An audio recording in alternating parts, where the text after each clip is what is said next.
All right, so you bought your first firearm, and now it's time to figure out what the different parts of the firearm are.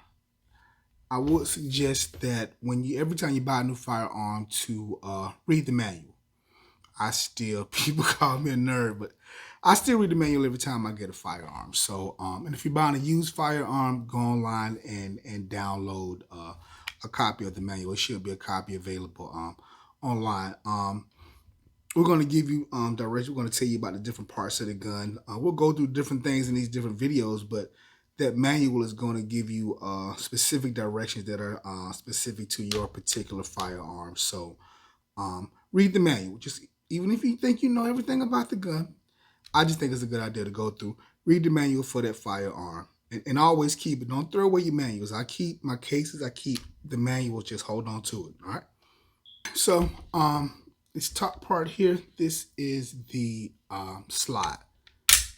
Slide is important because for every pull of the trigger, the slide goes to the rear, ejects the casing, and when your magazine is loaded, loads another round into the chamber, and it's good to go. So we can kind of demonstrate that one time real quick with a couple of little snap caps.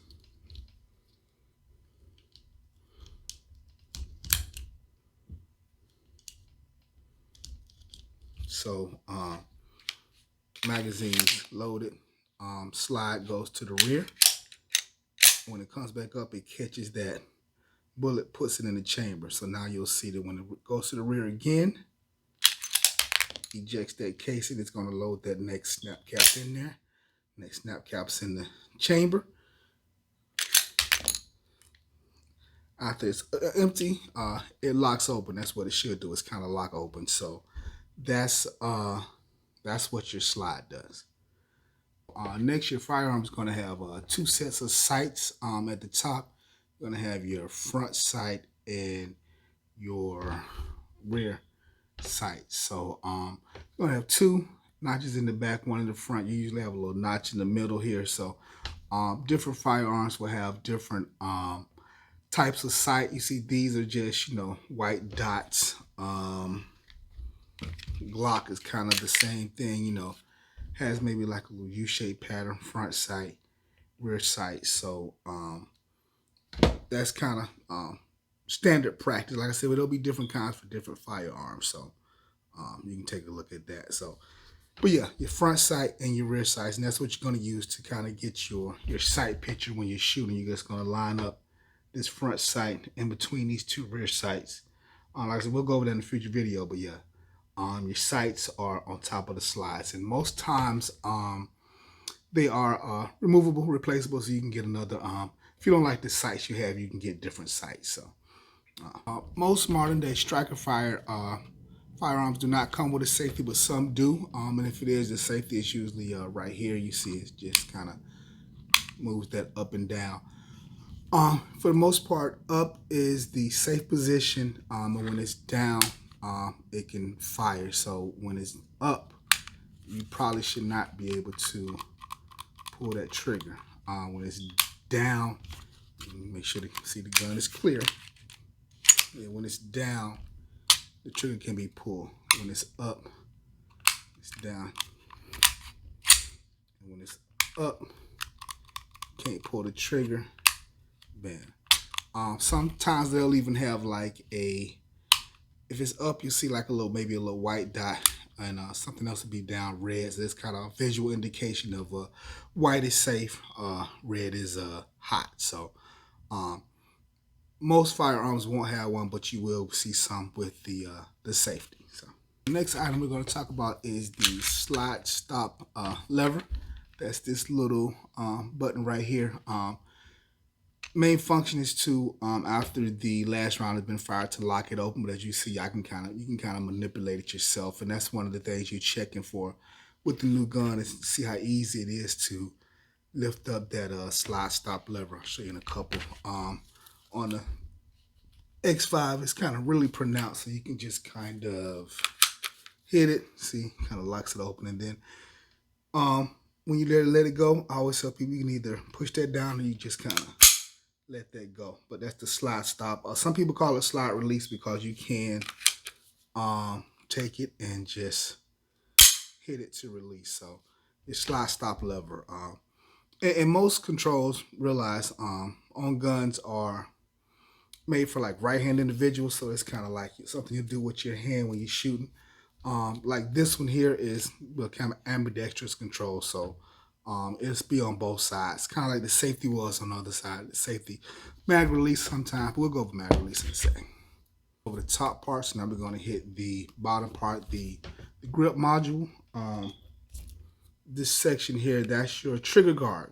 One of the things, we say finger off the trigger and off the trigger guard. So the trigger guard does exactly what its name implies. It protect guards the trigger from, unnecessary pulls or anything like that. So that's your trigger. And so for semi-automatic weapons, one pull of the trigger equals one shot out of the gun. So trigger guard, trigger. So this part here, this is your grip. This is what you're going to be grabbing secure with both hands when you shoot the gun. Most guns will have maybe not as pronounced a beaver tail. That's kind of where you want to get your hand up in there into that beaver tail high up as can. This is the Magwell bottom part of the gun. Some guns won't have like a pronounced Magwell like this one you see here like that. Smith & Wesson Magwell is just, just a plain thing where the magazine goes up into the Magwell. And when you put the magazine in, you want to put it in and make sure you hear an audible click. So just kind of give it a hit and a pull to make sure that the magazine is in. So that's the grip and the magazine. This here, we want to, okay, so this part here is your, I keep hitting my light, the magazine release, and you just kind of want to make sure that when you hit that magazine release button that the magazine actually comes out. So give it a hit the magazine release, make sure it comes out. Of course, it falls down. Some guns, particularly like a 380, they'll have what they call a grip safety. And the grip safety, just a little piece on the back right here, what means that it's another safety mechanism that the gun won't fire if you don't have that tight grip on that grip safety. But that's, you don't see it a lot of firearms, but you will see it. 1911s, maybe some 380s will have a grip safety on the grip.